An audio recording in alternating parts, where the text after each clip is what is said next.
ಜೈ ಶ್ರೀರಾಮ್.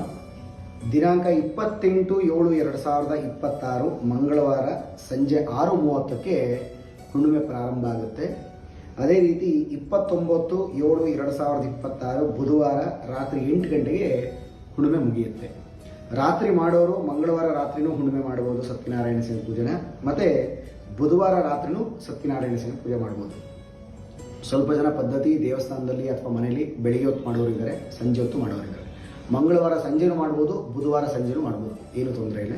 ಜೊತೆಗೆ ಅವತ್ತೊಂದು ದಿನ ವಿಶೇಷವಾಗಿ 29 ತಾರೀಕು ಬುಧವಾರ ಗುರು ಪೌರ್ಣಮಿ ಇರೋದ್ರಿಂದ ನಿಮ್ಮ ಮನೆ ಹತ್ರ ಇರೋಂತಹ ಗುರುಗಳಿಗೋ ಅಥವಾ ಯಾರ್ಯಾರ ಪುರೋಹಿತರಿಗೋ ಹೋಗಿ ಒಂದು ಆಶೀರ್ವಾದ ತಗೊಳ್ಳಿ. ಅಥವಾ ನಿಮಗೆ ವಿದ್ಯೆ ಹೇಳ್ಕೊಟ್ಟಿದ್ದ ಗುರುಗಳಿದ್ದರೆ ಅವ್ರಿಗೆ ಹೋಗಿ ಒಂದು ನಮಸ್ಕಾರವನ್ನು ಮಾಡಿ ಒಂದು ಸಿಹಿ ತಿಂಡಿಯನ್ನು ಕೊಡಿ.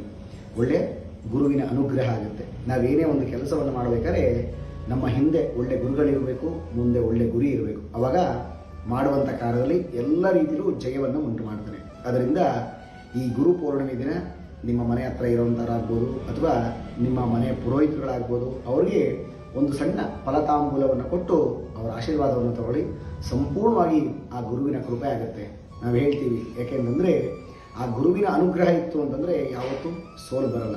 ಅದೇ ರೀತಿ ಯಾವುದೇ ಒಂದು ಶುಭ ಕಾರ್ಯಗಳು ನಡೀಬೇಕು ಅಂತಂದ್ರೂ ಗುರುವಿನ ಆಶೀರ್ವಾದ ಬೇಕೇ ಬೇಕು. ಅದರಿಂದ ಆ ಹುಣ್ಣಿಮೆ ದಿನ ದಯಮಾಡಿ ಎಲ್ಲರೂ ಸಹ ಆ ಗುರುವಿನ ಕೃಪಾ ಕಟಾಕ್ಷಕ್ಕೆ ಪ್ರಾಪ್ತಿಯಾಗಿ ಎಲ್ಲರಿಗೂ ಏನೇ ತೊಂದರೆಗಳಿದ್ದರೂ ವಿಪತ್ತುಗಳಿದ್ದರೂ ಅವೆಲ್ಲವನ್ನು ಬಗೆಹರಿದು ಯಾರಿಗೆ ಶುಭ ಕಾರ್ಯಗಳು ನಡೀಬೇಕು ಮನೆಯಲ್ಲಿ ಅವರೆಲ್ಲರೂ ಸಹ ಆ ಶುಭ ಕಾರ್ಯ ಪ್ರಾಪ್ತಿಗೋಸ್ಕರವಾಗಿ ಗುರುವಿನ ಆಶೀರ್ವಾದ ತಗೊಳ್ಳಿ. ನಿಮ್ಮ ಮನೆ ಹತ್ರ ಇರೋಂತಹ ಸಾಯಿಬಾಬಾ ದೇವಸ್ಥಾನಕ್ಕಾಗ್ಬೋದು, ರಾಯರ ದೇವಸ್ಥಾನಕ್ಕಾಗ್ಬೋದು, ಹೋಗಿ ರಾಯರ ಆಶೀರ್ವಾದವನ್ನು ತಗೊಳ್ಳಿ. ಯಾಕೆಂತಂದರೆ ರಾಯರ ಅನುಗ್ರಹ ಪ್ರಾಪ್ತಿಯಾಯಿತು ಅಂತಂದರೆ ನಮ್ಗೆ ಯಾವತ್ತೂ ಸೋಲು ಬರಲ್ಲ. ಅದರಿಂದ ಎಲ್ಲರೂ ಈ ದಿವಸ ಆ ಗುರುವಿನ ಸಂಪೂರ್ಣ ಬಲವನ್ನು ತಗೊಳ್ಳಿ.